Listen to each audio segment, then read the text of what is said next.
వసంతవల్లరి వీణులతో వీక్షించండి. వసంతవల్లరికి స్వాగతం. ఈనాటి వసంతవల్లరిలో ప్రఖ్యాత కథా రచయిత స్వర్గీయ బెహరా వెంకట సుబ్బారావు గారి రచన నిమిత్త మాతృలు వింటారు.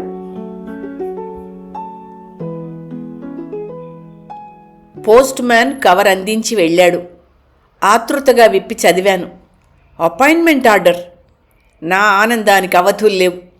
ఊహాలోకంలో చాలాసేపు విహరించాను. ఢిల్లీలో ఉద్యోగం. జీతం 900 పైనే ఉంటుంది. అమ్మని, చెల్లెల్ని, తమ్ముళ్ళని బెజవాడలోనే కొంతకాలం ఉంచాలి. తమ్ముళ్ళకి బాగా చదువులు చెప్పించాలి.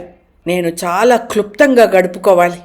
తల్లికి నెల 300 పంపితే ఎలాగో ఓలా కాలక్షేపం చేసుకుంటారు. నెలకు కనీసం 400 మిగిల్చి బ్యాంకులో వెయ్యాలి. మంచి సంబంధం చూసి చెల్లికి పెళ్లి చేయాలి. ఆ తర్వాత నా పెళ్లి గురించి ఆలోచించాలి. ఇలా ఏవేవో ఊహలు. ఏమిట్రా బాబు అలా ఉన్నావు? అమ్మ పలకరింపుతో ఈ లోకంలోకి వచ్చాను. అమాంతంగా అమ్మను కౌగలించుకున్నాను. నా చేష్టలకి అమ్మ కంగారు పడింది. అసలు విషయం విని ఆనందంతో తబ్బిబ్బయింది. వెంటనే ఢిల్లీ వెళ్ళాలమ్మా అన్నాను. ఉద్యోగంలో చేరడానికి మావయ్య డబ్బు సాయం చేస్తానన్నాడు కదరా, జ్ఞాపకం చేసింది అమ్మ. అవునవును, డబ్బు సర్దుతానన్నాడు మావయ్య. ఈ శుభవార్త ఇరుగు పొరుగు వారికి చేరవేయడానికేమో అమ్మ అక్కడి నుంచి నిష్క్రమించింది. చేతిలో రూపాయి డబ్బులు లేవు. అయినా విచారం లేదు. మావయ్య వాగ్దానం చేశాడుగా. తొందరగా వెళ్ళి 4 స్నేహితులకి చెప్పుకోవాలి. ముందుగా రమేష్ జ్ఞాపకానికి వచ్చాడు. రమేష్ మా శ్రేయోభిలాషి, మా నాన్నగారి ప్రియ శిష్యుడు. అతన్ని ముందు కలవాలి. సైకిల్ అద్దెకు తీసుకుని పూర్ణానందపేటకి బయలుదేరాను. రమేష్ ఇంటి దగ్గరే ఉన్నాడు. నాకు ఉద్యోగం వచ్చిందని తెలుసుకుని ఇంటిల్లిపాది అమితానందం పొందారు. రమేష్ నాన్నగారు పంచాంగం తీసి ఎల్లుండి ఉదయం 4 గంటలకి 8 గంటలకి మధ్యకాలం చాలా మంచిది అని నా ప్రయాణానికి ముహూర్తం కూడా పెట్టారు. అయితే ఎల్లుండి జయంతి జనతా ఎక్స్ప్రెస్కి బర్త్ రిజర్వ్ చేయించేస్తాను అన్నాడు రమేష్. అతను రైల్వే బుకింగ్ ఆఫీస్లో పనిచేస్తున్నాడు కాబట్టి రిజర్వేషన్ సంపాదించడం అతనికి కష్టమేమీ కాదు. రాత్రి హౌరా ఎక్స్ప్రెస్లో విశాఖపట్నం వెళ్ళి మావయ్య దగ్గర నుండి డబ్బు తెచ్చుకుని వస్తానని చెప్పి బయలుదేరాను. తెల్లవారుతుండగా బండి వాల్తేరు చేరుకుంది. విశాఖపట్నం నాకు అంతగా తెలీదు. 10 సంవత్సరాల క్రితం స్నేహితుని పెళ్లికి వెళ్ళాను ఒకసారి. రైల్వే స్టేషన్ ఎంతగానో మారిపోయింది. ఓ సిటీ బస్సు పట్టుకుని మావయ్య గారి ఇంటికి వెళ్ళాను. వారిల్లు తెలుసుకోవడానికి ఎక్కువగా శ్రమపడాల్సిన అవసరం లేకపోయింది. తెల్లారేసరికల్లా ఊడిపడిన నన్ను చూసి వారు దిగ్భ్రాంతి చెందారు. తర్వాత నేను చెప్పిన విషయాన్ని తెలుసుకుని చాలా సంతోషించారు.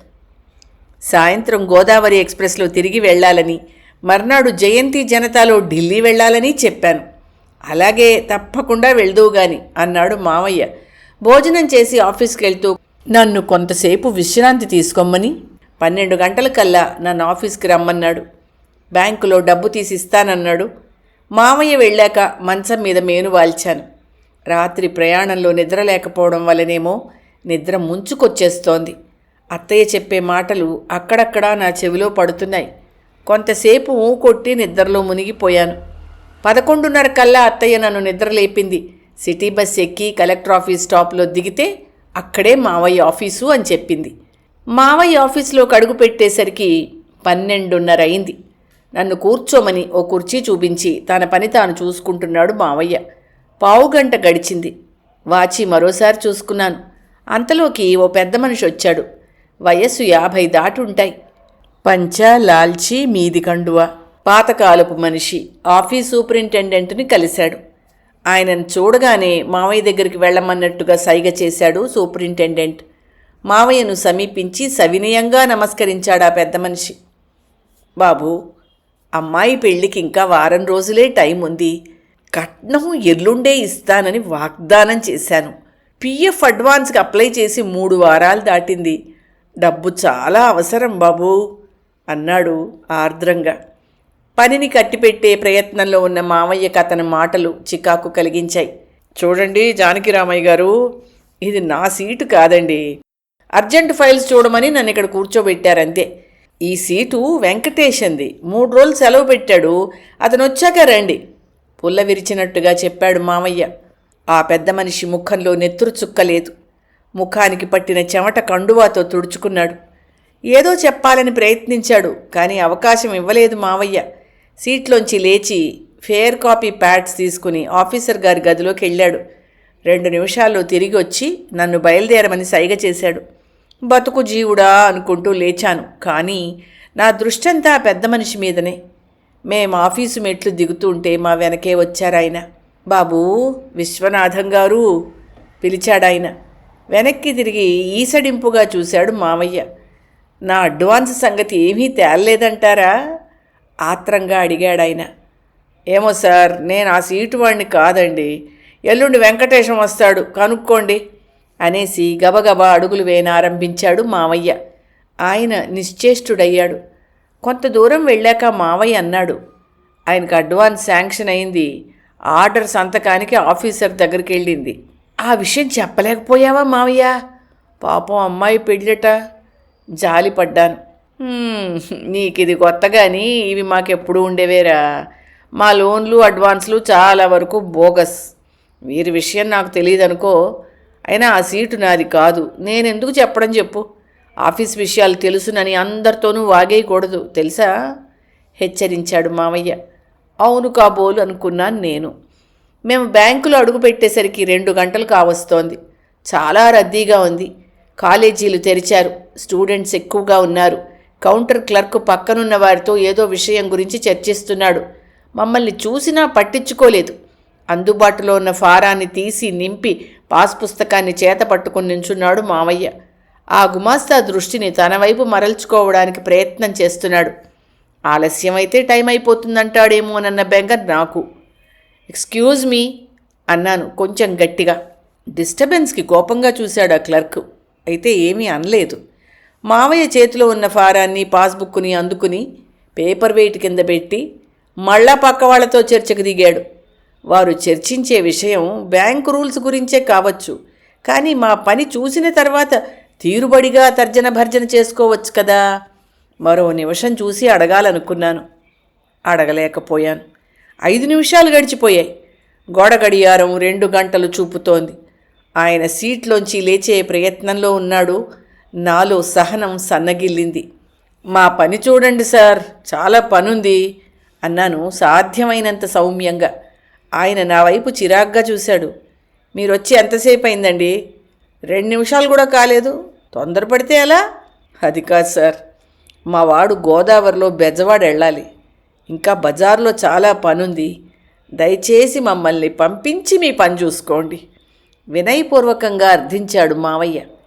ఆయన చటాలున లెడ్జర్ తీసి ఎంట్రీ వేసి పక్కనున్న ర్యాక్ మీద దబాల్న పడేశాడు. తన పని అయిపోయినట్టుగా మా వైపు చూసి ఓ టోకెన్ను మా మీదకు విసిరాడు. ఆ తర్వాత లోనికి పోయాడు. బహుశా రూల్స్ గురించి ఆఫీసర్ నుంచి క్లారిఫికేషన్ అడగడానికే అయ్యుంటుంది. మావయ్య నేను మొహమొహాలు చూసుకున్నాం. ఆ లెడ్జర్ అక్కడి నుండి అకౌంటెంట్ దగ్గరికి కదలాలి. ఎలా? మెసెంజర్ వచ్చి దాన్ని కదపాలి. నా కళ్ళు బ్యాంక్ అంతటినీ వెతికాయి. ఎక్కడా మెసెంజర్ అన్నవాడు కనబడలేదు. మేము లోనికి వెళ్ళకూడదు. మావయ్య టోకెన్ జేబులో ఉంచుకుని పేమెంట్ కౌంటర్ దగ్గరికి నడిచాడు. నేను మాత్రం అడుగు కదపలేదు. మెసెంజర్ దర్శనం కోసమే చూస్తున్నాను. మా అదృష్టవశాత్తు వరండాలో హడావిడిగా తిరుగుతున్న ఓ మెసెంజర్ కనిపించాడు. గబా గబా అడుగులు వేసి అతన్ని సమీపించాను. బాబూ, మా ఎస్బీ లెడ్జర్ కాస్త అకౌంటెంట్ గారి టేబుల్ మీద పెట్టమ్మా అన్నాను బతిమాలే ధోరణిలో. ఆ మెసెంజర్ నన్ను పురుగును చూసినట్టు చూశాడు. నేను ఆ సెక్షన్ వాడిని కాదు సార్. అదిగో అక్కడ తీరుబడిగా సిగరెట్లు కాల్చుకుంటున్నారే, వాళ్ళని అడగండి వెళ్ళి డైరెక్షన్ ఇచ్చాడు. అటువైపు చూశా. సైకిల్ స్టాండ్ దగ్గర 2 మెసెంజర్లు నిలబడి సిగరెట్లు కాల్చుకుంటున్నారు. గత రాత్రి తాము చూసిన సినిమా గురించి మాట్లాడుకుంటున్నారు. నన్ను చూసి చూడగానే వాళ్ళు ఒక హిప్పీ యువకుడు, ఏం సార్, ఏం కావాలి అడిగాడు అతి వినయంగానే. ఆ తర్వాత నా విజ్ఞప్తిని విని మౌనం వహించాడు. మేము డెవలప్మెంట్ బ్రాంచ్ వాళ్ళం సార్ చెప్పాడు రెండో వ్యక్తి. నిర్విణ్ణుణ్ణయ్యాను. టైం 2 గంటలు దాటింది. ఇంకా బజారుకెళ్ళి సామాన్లు కొనుక్కోవాలి. సాయంత్రం గోదావరి ఎక్స్ప్రెస్ క్యాచ్ చేయాలి. దయచేసి కొంచెం సాయం చేయండి, చాలా అర్జెంటు పని అర్థించాను మరోసారి. భలేవారు సార్, ఆ డ్యూటీ మాది కాదని చెప్తుంటే దానికై ముగ్గురున్నారు లోపల నిర్లక్ష్యంగా అన్నాడు ఆ హిప్పీ యువకుడు. అక్కడెవరూ కనబడలేదండి, అందుకే మిమ్మల్ని రిక్వెస్ట్ చేస్తున్నాను అన్నాను నిస్పృహగా. మేము ఎక్కడుంటే అక్కడికి ఇలా వచ్చేస్తే ఎలా సార్? వెళ్ళి పేమెంట్ కౌంటర్ దగ్గర ఉండండి. టోకెన్ ఇచ్చారా? విసుక్కున్నాడు హిప్పీవాలా. మారు మాట్లాడకుండా తిరిగి బ్యాంకు వరండా చేరుకున్నాను. మావయ్య పేమెంట్ కౌంటర్ దగ్గరున్న పొడుగాటి బెంచి మీద కూర్చోనున్నాడు. లెడ్జరు కౌంటర్ దగ్గరే తిష్టవేసు కూర్చుంది. టైం చూసుకున్నాను, 2:20. కౌంటర్ క్లార్క్ తిరిగి వచ్చి తన సీట్లో కూర్చున్నాడు. సార్, మా లెడ్జర్ ఇంకా ఇక్కడే ఉంది అన్నాను ధైర్యంగా. నా మాటలకి ఆశ్చర్యం ప్రకటించాడు. అప్పుడే కాఫీ తీసుకుని వచ్చాడు క్లబ్ బాయ్. రేయ్, అవతల చంద్రరావు కానీ గారప్ప కానీ ఉంటారు కేకే అంటూ ఆ కుర్రాడికి పురమాయించాడు. వాడు బయటికి వెళ్ళి మరు నిమిషంలో చంద్రరావుని లాక్కుని వచ్చాడు. అతనెవరో కాదు, ఆ హిప్పీ యువకుడే. ఏం సార్, పిలిచారా అడిగాడు అసహనంగా. లెడ్జర్ని అకౌంటెంట్ దగ్గర ఉంచవయ్యా, చాలాసేపు అయింది. ఆ చంద్రరావు నా వైపు కోపంగా చూశాడు. ఇప్పుడే కదా సార్ బయటికి వెళ్ళాను, ఏం చెప్తారో గొణుక్కుంటూ కదిలాడు. ఎట్టకేలకి డబ్బు తీసుకుని బయటకు వచ్చాం. సిటీ బస్ కోసం నిరీక్షిస్తే కాలం వృధా అవుతుంది. రిక్షాలో బజార్ చేరుకున్నాం. ఓ షాప్లోకి వెళ్ళాం. కస్టమర్స్తో కిటకిటలాడుతోంది. కొద్దిగా ఖాళీగా ఉన్నాడనిపించిన ఒక సేల్స్ బాయ్ దగ్గరికి వెళ్ళి హోల్డాల్స్ చూపించమన్నాను. అంతకుముందు బేరం కోసం తీసిన అద్దాలని, పౌడర్ టిన్నుల్ని, టూత్ బ్రష్ల్ని ఒక్కొక్కటి తీసి వెనుకనున్న బీరువాలో సర్దుతున్నాడు ఆ కుర్రవాడు. నా అభ్యర్థన వినిపించనట్టుగా ఉంది అతని ప్రవర్తన. మిస్టర్, హోల్డాల్స్ చూపించు బాబు అన్నాను ఆలస్యాన్ని భరించలేక. పల్లెటూరి రైతుని చూసినట్టుగా నన్నొకసారి చూసి ఎదురుగా ఉన్న మరొక సేల్స్ మ్యాన్ని చూపించాడు మూగవాడిలా. బాబు, అతను చాలా బిజీగా ఉన్నట్టున్నాడు, నువ్వే కాస్త చూపిద్దు అన్నాను రిక్వెస్టింగ్ మూడ్లో. అతను ఏమాత్రమూ ప్రసన్నం కాలేదు. హోల్డాల్స్ అతనే చూపిస్తాడు సార్, దయచేసి అక్కడికే వెళ్ళండి అని అప్పుడే వచ్చిన కస్టమర్ ఒకరిని అటెండ్ అవ్వడానికి ఉపక్రమించాడు. ఆ రెండో సేల్స్మెన్ చాలా బిజీగా ఉన్నాడు. అంతా అతని చుట్టూ మూగి అతని ఓర్పుని పరీక్షిస్తున్నారు. ఇక లాభం లేదని క్యాష్ దగ్గరున్న ప్రొపరైటర్ని కలిశా. సార్, చాలా అర్జెంటు పనుంది, దయచేసి హోల్డాల్స్ చూపించమనండి అన్నాను. అలా వెళ్ళండి, అతను చూపిస్తాడు. కొంచెం ఆలస్యం అవుతుంది, మంచి క్వాలిటీవి లోపలున్నాయి, తేవాలి కదా అంటూ ఆ బిజీగా ఉన్న సేల్స్మెన్నే చూపించాడు. నాకు చిర్రెత్తుకొచ్చింది. మరో షాప్కి పోదాం మావయ్య గట్టిగా ప్రొపరైటర్కి వినిపించేలా అన్నాను. నా మాటలు విన్నా ఆ ప్రొపరైటర్ ఏమాత్రం ఖాతరు చేయలేదు. బేరం అంటే లక్ష్యమే లేదు. ఈ సీజన్లో ఈ టైం అప్పుడు అన్ని షాపులు ఇలాగే ఉంటాయిరా అన్నాడు మామయ్య.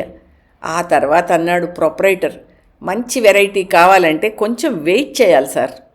నేనేమీ మాట్లాడలేకపోయాను. హోల్డాలు అది కొనుక్కుని బయటపడేసరికి చాలా టైం పట్టింది. నా ట్రైన్కి ఇంకా 1:30 టైం ఉంది. రాత్రి భోజనం కుదరదు, ట్రైన్లో గడపాలి, టిఫిన్ చెయ్యాలి అనుకున్నాను. కాఫీ తాగుదాం రా అన్నాడు మామయ్య. ఎదురుగా ఉన్న ఓ హోటల్లోకి వెళ్ళాం. మన దేశంలో జనాభా అదుపు లేకుండా పెరిగిపోయిందనడానికి నిదర్శనం అక్కడే కనిపిస్తోంది. ఎక్కడా కుర్చీలు ఖాళీలు లేవు. కొంతమంది నిలబడే కాఫీలు తాగేస్తున్నారు.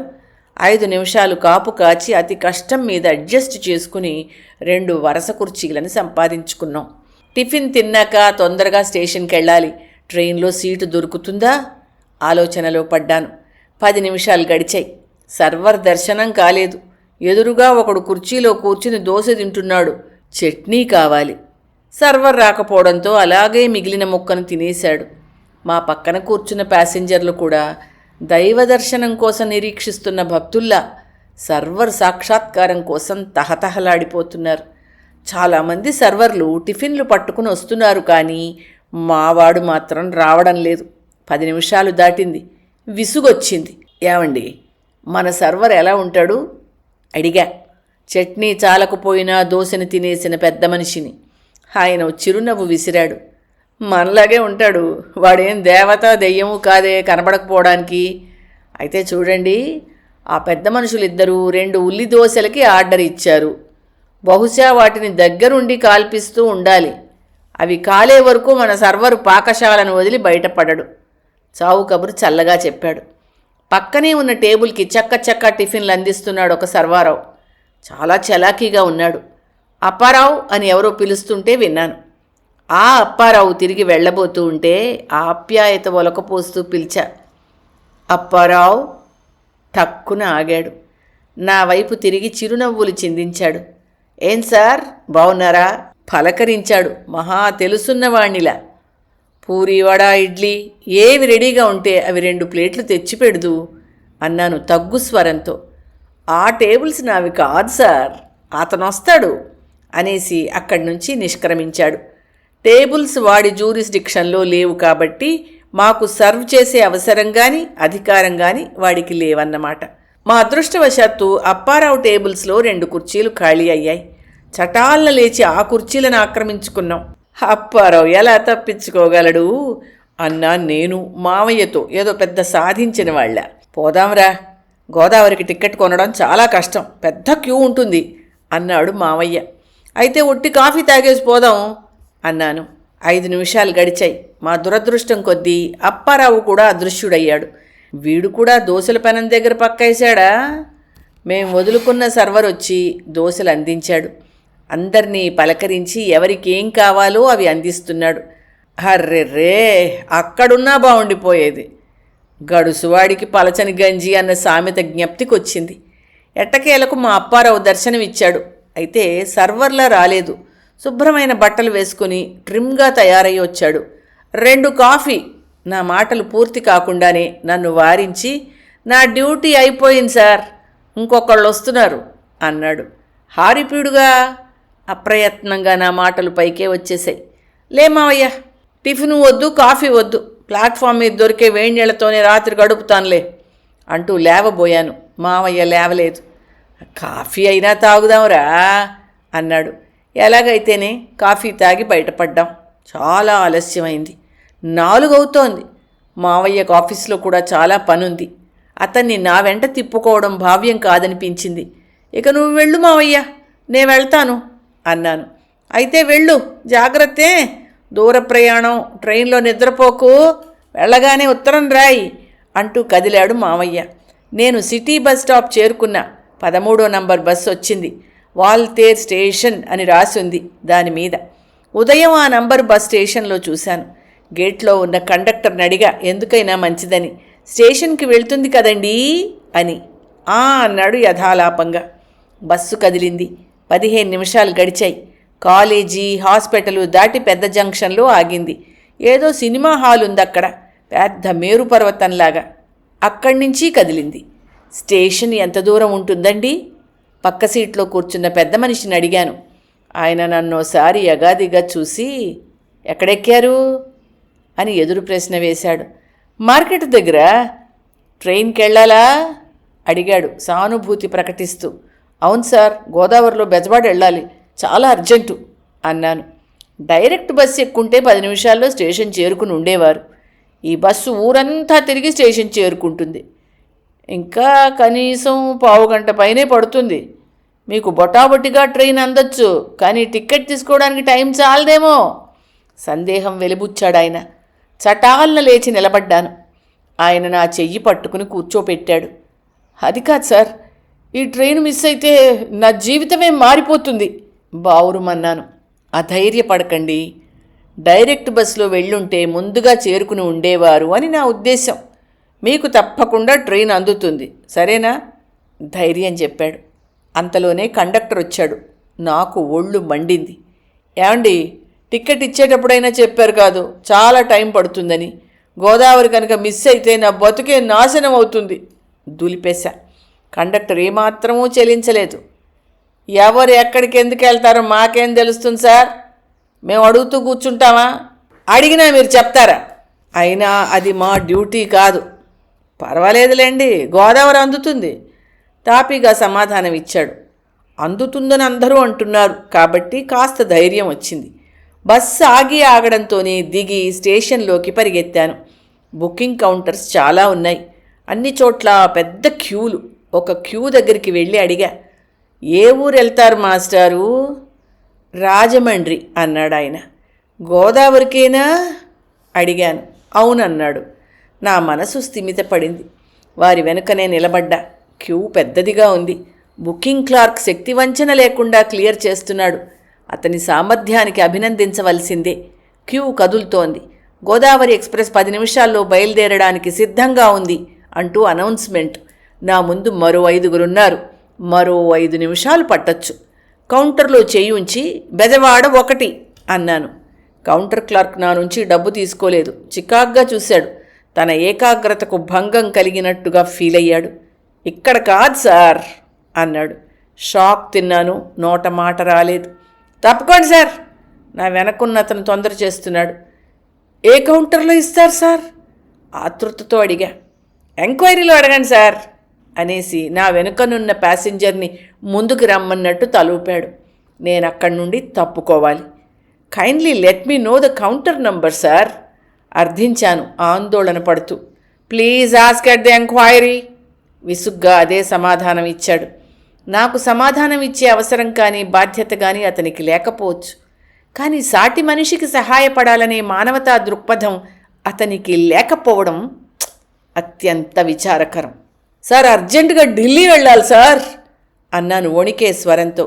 ఒక పిచ్చివాణ్ణి చూసినట్టు చూశాడు. బెజవాడ టికెట్ కావాలంటున్నారు, ఢిల్లీ వెళ్ళాలంటున్నారు. ఇంతకీ ఎక్కడికి వెళ్ళాలి? ఎగతాళిగా అడిగాడు. ఎంక్వైరీలో అడగండి సార్. తప్పుకోండి, బండి బయలుదేరే టైం అవుతోంది. వెనకనున్న ప్యాసింజర్ విసుక్కున్నాడు. విధి లేక అక్కడి నుంచి కదిలాను.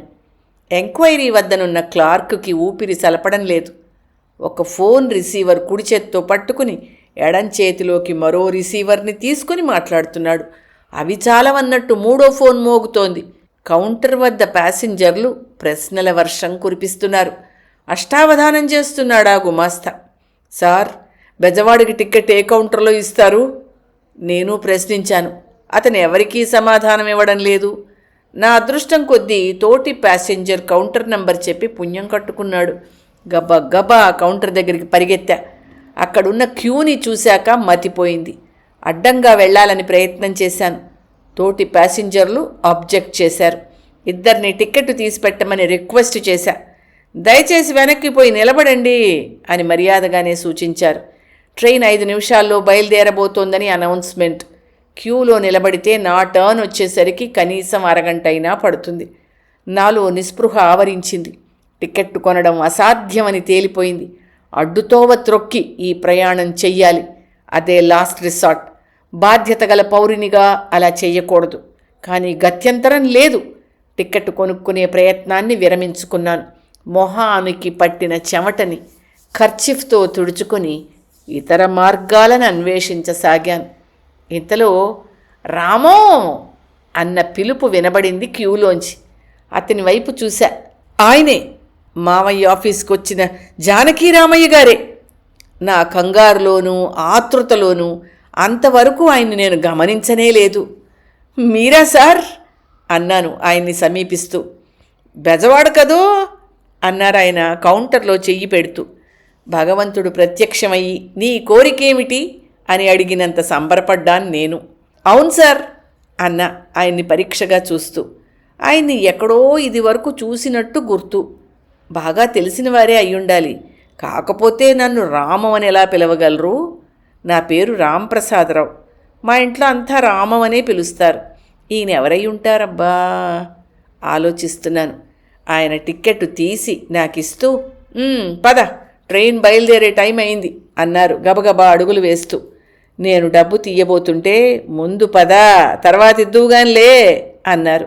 నేను వారి వెనక గబగబా అడుగులు వేసి ప్లాట్ఫామ్ చేరుకున్నాను. మేమిద్దరం ట్రైన్ సమీపించేసరికి కదలబోతోంది. గబగబా ఎక్కేశాం. గుమ్మంలోనే నిలబడాల్సి వచ్చింది. ఎక్కడా అరంగుళం జాగా కూడా లేదు. అలాగే మనిషిని మనిషి అంటుకుని నిలబడ్డాం. ట్రైన్ వేగాన్ని పుంజుకుంది. ఆయన ఎవరై ఉంటారా అన్న ఆలోచనలో పడ్డాను. నువ్వు లెక్చరర్ వెంకటేశం గారి అబ్బాయివి కదూ అడిగారు ఆయన. అవును సార్.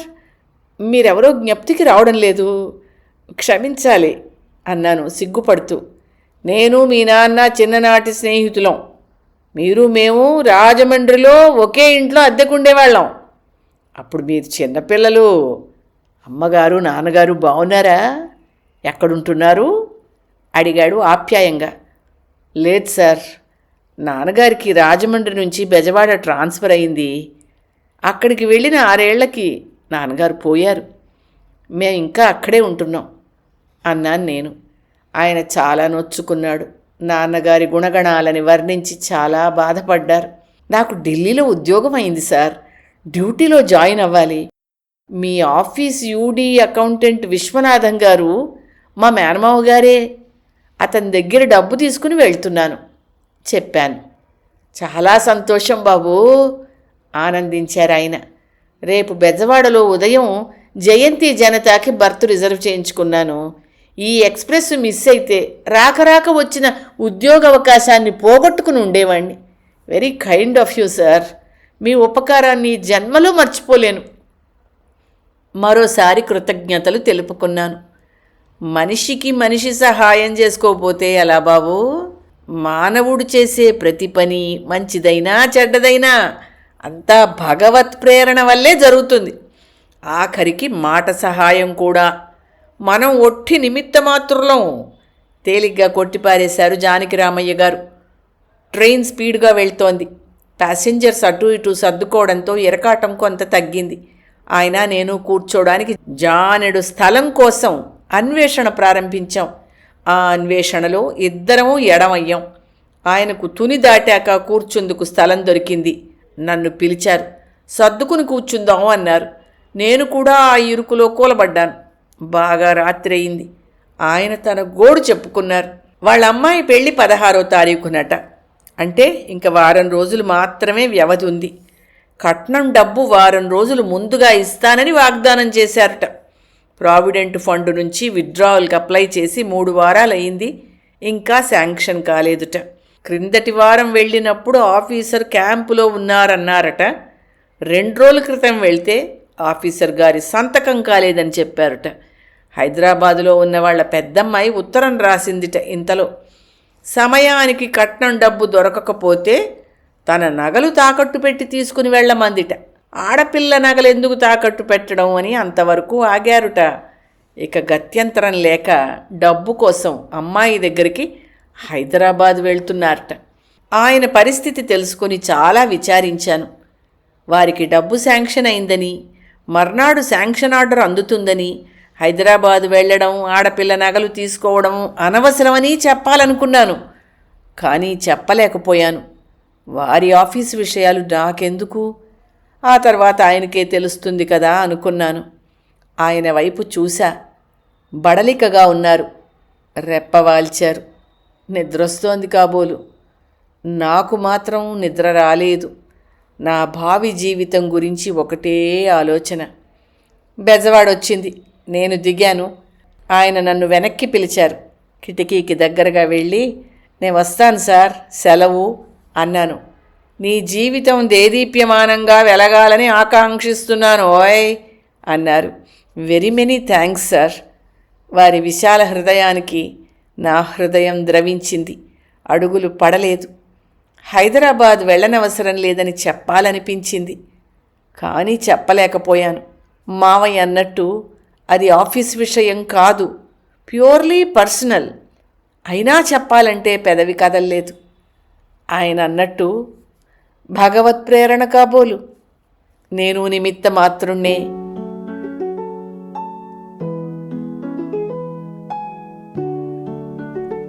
వసంతవల్లరిలో సుప్రసిద్ధ కథా రచయిత స్వర్గీయ బెహరా వెంకట సుబ్బారావు గారి రచన నిమిత్త మాతృలు విన్నారు. ఈ కథ ఏప్రిల్ 9, 1980 నాటి ఆంధ్ర సచిత్ర వారపత్రికలో ప్రచురితమైంది. వసంతవల్లరిలో ఇవాల్టి కార్యక్రమం మీకు నచ్చిందని ఆశిస్తున్నాను. అందుకే లైక్ చేసి మీ మిత్రులకు, బంధువులకు లింక్ను షేర్ చేసి మీ అమూల్యమైన అభిప్రాయాన్ని నాకు కామెంట్ బాక్స్లో తెలియచేయమని, వసంతవల్లరికి సబ్స్క్రైబ్ చేయమని విన్నవించుకుంటూ మీ వసంతలక్ష్మి అయ్యగారికి సెలవు మరి. Thank you. వసంతవల్లరి మిత్రులు, శ్రేయోభిలాషులు, వీక్షకులు, శ్రోతలు అందరికీ ఒక విజ్ఞప్తి. గతంలో లాగానే ఎప్పటికప్పుడు నా కథలను విని స్పందన తెలియచేయమని కోరుతూ నేను చదివిన కథ మీకు బాగా నచ్చినట్టయితే తప్పకుండా హైప్ ఆప్షన్ నొక్కి నన్ను ప్రోత్సహిస్తారు కదూ.